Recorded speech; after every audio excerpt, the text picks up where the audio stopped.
కొంచెం చచ్చిపోండి మావయ్య గారు. చచ్చిపోనా? ఇప్పుడే చచ్చిపోండి. చచ్చిపోనన్నా. మీకు తెలియకుండానే మీ ప్రాణం పోయేలా చేస్తామండి.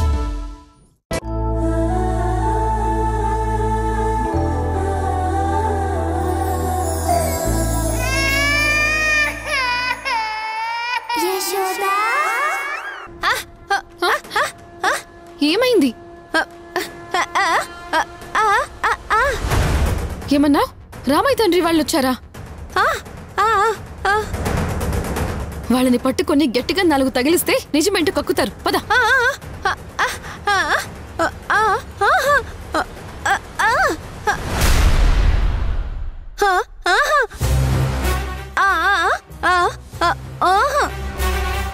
ఇప్పుడు రామయ్య తండ్రి వాళ్ళని చూపిస్తావా లేదా?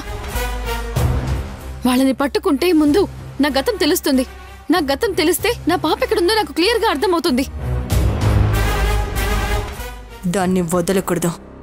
ఎలాగైనా దాన్ని పట్టుకోవాలి. ఎలాగైనా దాన్ని పట్టుకొని ఈ భూమి మీదే లేకుండా చేయాలి.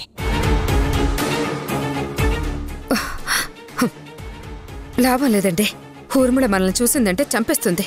ముందు ఇక్కడి నుండి వెళ్ళిపోదాం. ఆ తర్వాత యశోదను పట్టుకుందాం. అవును సారంగి, వాళ్ళు ఎక్కడున్నారో చూపిద్దు గాని పద. పద.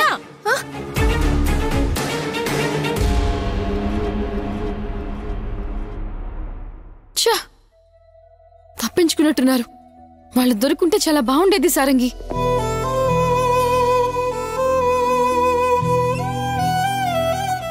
సాయంత్రం లోపు మీరెప్పుడైనా రావచ్చమ్మా. అందరికీ భోజనాలున్నాయి. రిటర్న్ గిఫ్ట్స్ కూడా ఇస్తారు.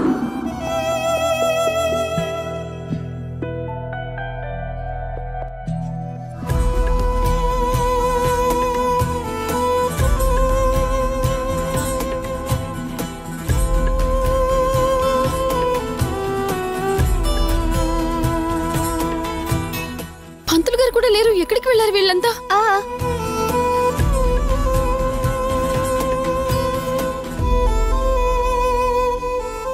పూజ కూడా ఉందన్నారు.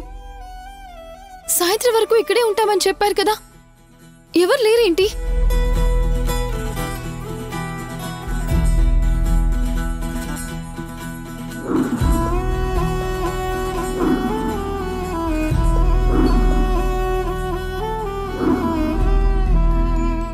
అంటే ఊర్మిళ ఇక్కడికి వచ్చిందా?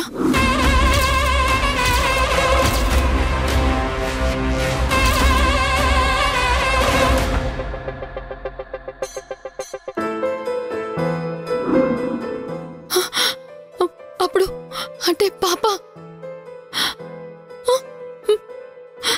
అంటే నా కడుపున పుట్టిన పాప, నా బిడ్డ, నా బిడ్డ, నా బిడ్డ. చింతల్లి,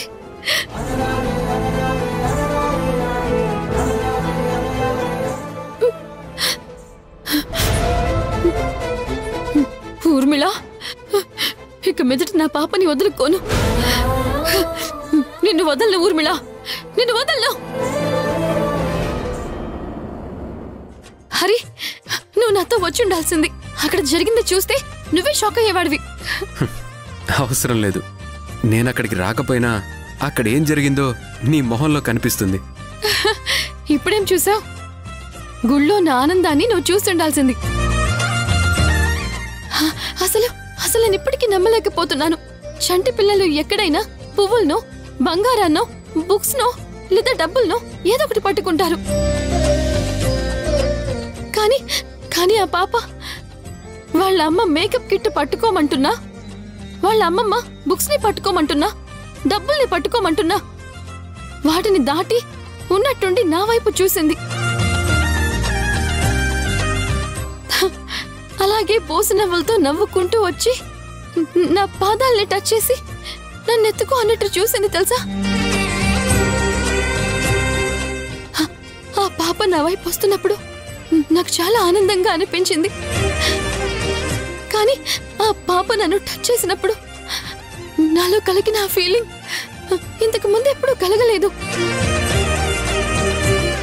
వాళ్ళంతా పులకరించింది అంటారు కదా, అలా ఇంకా చెప్పాలంటే ఏ జన్మలోనో మాకేదో అనుబంధం ఉందనిపించింది.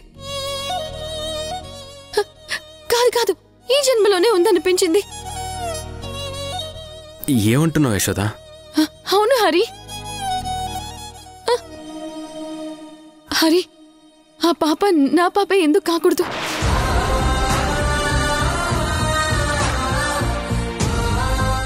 యశోద, పాపేదో అనుకోకుండా వచ్చి నీ కాళ్ళు పట్టుకుంది అంతే. నువ్వు మరీ ఎక్కువగా ఆలోచిస్తున్నావు అనిపిస్తుంది.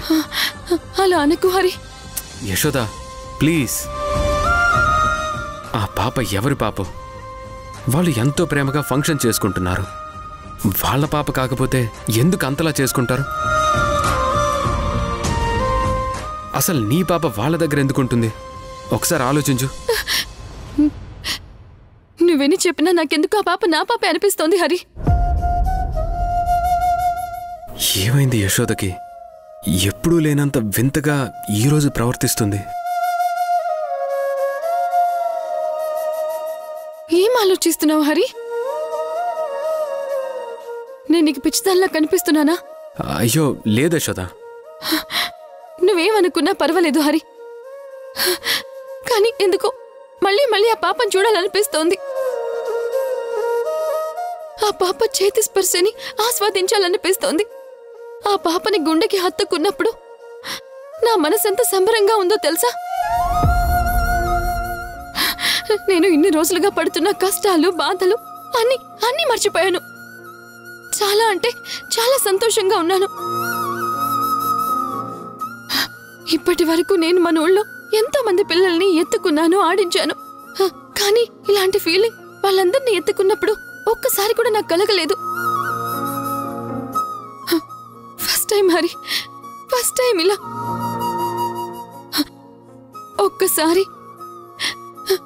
ఒక్కసారి మనం వచ్చినా చూపించిన హాస్పిటల్ దగ్గరికి వెళ్దాం. అక్కడికి ఎందుకు యశోద? అక్కడ ఇప్పుడు హాస్పిటల్ లేదు కదా. అక్కడ హాస్పిటల్ లేకపోవచ్చు, హాస్పిటల్ తాలూకా వాళ్ళు లేకపోవచ్చు, కానీ ఆ దేవుడి దయవల్ల ఆ హాస్పిటల్ గురించి తెలిసిన వాళ్ళు ఎవరో ఒకరు కనిపించినా, దయాగారు లాగా ఏ ఒక్కరు మనకి హెల్ప్ చేసినా చాలు. మనం ఏ చిన్న క్లూ కూడా వదలకూడదు హరి. ఆ హాస్పిటల్కి నాకు ఉన్న సంబంధం గురించి క్లారిటీ వస్తే కానీ నా పాప ఎక్కడుందో తెలిసే అవకాశం లేదు.